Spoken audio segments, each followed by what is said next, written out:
اگر آپ حدیث سننا پسند کرتے ہیں تو ہمارے چینل کو سبسکرائب کر لیں۔ شکریہ۔ السلام علیکم۔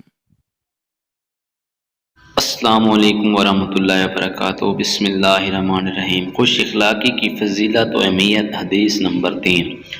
عن عبداللہ ابن عمر قال قال رسول اللہ صلی اللہ علیہ وسلم ان من خیارکم احسنکم اخلاقا۔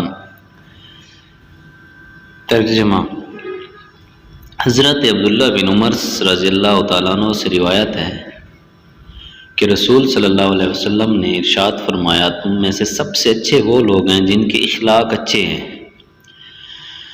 بخاری و مسلم۔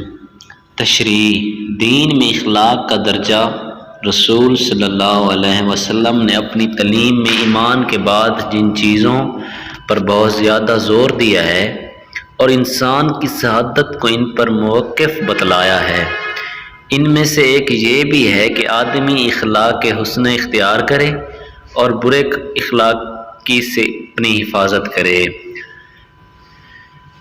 رسول صلی اللہ علیہ وسلم کی باعث کے جن مقاصد کا قرآن مجید میں ذکر کیا گیا ہے، ان میں ایک یہ بھی بتایا گیا ہے کہ آپ کو انسانوں کا تزکیہ کرنا ہے اور اس تزکیے میں اخلاق کی اصلاح اور درستگی کی خاص اہمیت ہے۔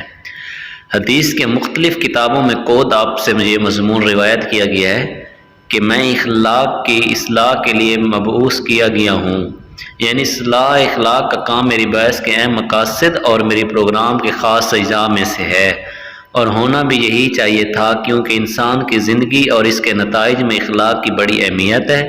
اگر انسان کے اخلاق اچھے ہوں تو اس کی اپنی زندگی بھی قلبی سکون اور خوشگواری کے ساتھ گزرے گی، اور دوسروں کے لیے بھی اس کا وجود رحمت اور چین کا سامان ہوگا۔ اور اس کے برعکس اگر آدمی کے اخلاق برے ہوں تو خود بھی وہ زندگی کے لطف و مسرت سے محروم رہے گا، اور جن سے اس کا واسطہ اور تعلق ہوگا ان کی زندگیاں بھی بے مزہ اور تلخ ہوں گی۔ یہ تو خوش اخلاقی اور بد اخلاقی کے وہ نقد نیوی نتیجے ہیں جن کا ہم آپ روزمرہ مشاہدہ اور تجربے کرتے رہتے ہیں، لیکن مرنے کے بعد والی ابدی زندگی میں ان دونوں کے نتیجے ان سے زیادہ اہم نکلنے والے ہیں۔ آخرت میں خوش اخلاقی کا نتیجہ الرحمن الرحیم کی رضا اور جنت ہے، اور بد اخلاقی کا انجام خداوند قہار کا غضب اور دوزخ کی آگ ہے۔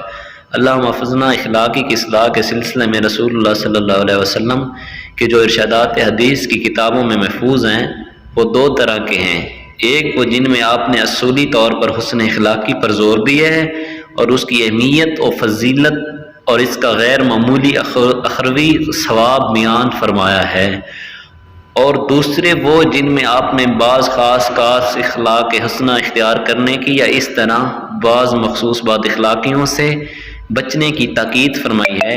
پہلے ہم قسم اول کے آخر صلی اللہ علیہ وسلم کے چند ارشادات یہاں درج کریں گے۔